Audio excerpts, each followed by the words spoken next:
O ngayon po, pasayahin naman natin ng mga kaibigan natin. Talagang takam na takam kumain ng pork ribs. Kaya lang po, kakaunti lang itong pork ribs na aking lulutuin. So lalahukan po natin ng ibang ricado para naman sa huli maraming makakain. Kailangan po magsaing muna kayo. Talagang mapapalasa po talaga kayo din sa lutong simpleng gagawin ko. Lalagay po ako ng konting mantika galing dun sa pinagprituhan ng tokwa para tipid-tipid ng konti. Gisa na po tayo ng bawang. O maraming bawang to ha. Sunod na natin ng sibuyas. Isang malaking sibuyas. O, luya po. Maglagay tayo ng konting luya. O, halo. Alam nyo, pwede po itong lagyan ng kamatis. Kaya lang panisin kapag may kamatis hindi pa ito kakainin agad-agad So, nagdesisyon akong wag nang lagyan ng kamatis. Pero kung gusto nyo lagyan, bahala po kayo. Mas mabuti pag may kamatis. Ito po ay isang maliit na lata ng tause na inanlawan ko na sa malamig na tubig. So, hindi na siya maalat. O halo.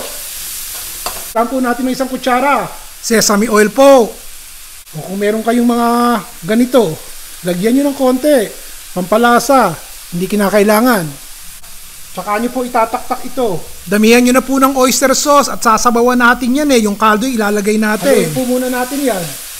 Ilalagay ko na po itong ating kaldo. Ito yung ating pinagpakuluan 2 tasa lang po itong nilagay ko. Ngayon, ilalagay natin itong ating baboy.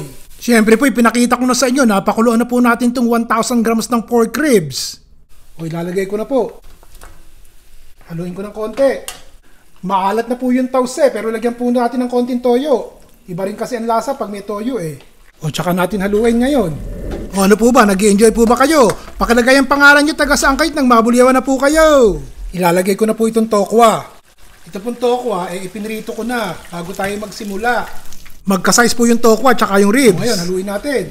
Kahit papano napagbigyan ng kapritsyo ng bibig, may tokwa nga lang. Kung sakasakaling gusto nyo lagyan pa ng konting sabaw at medyo ito pong sarsa malapot na, lagyan nyo pa ng konti lang. So yun, mga 2.5 tasa po ng kaldo ang inilagay ko. Bago nyo hanguin, lagyan nyo na po ng itlog ng pugo. Isang lata po ito ng itlog ng pugo. Kung ubos na po budget wag nang lagyan. Pakulay, kinchay. Konting kinchay.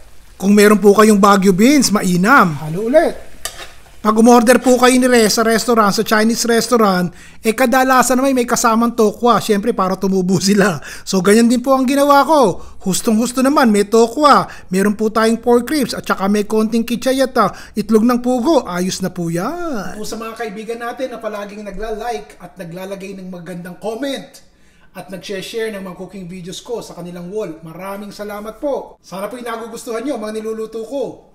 Sa inyo din po ako kumukuha ng idea Si Ron Bilaro.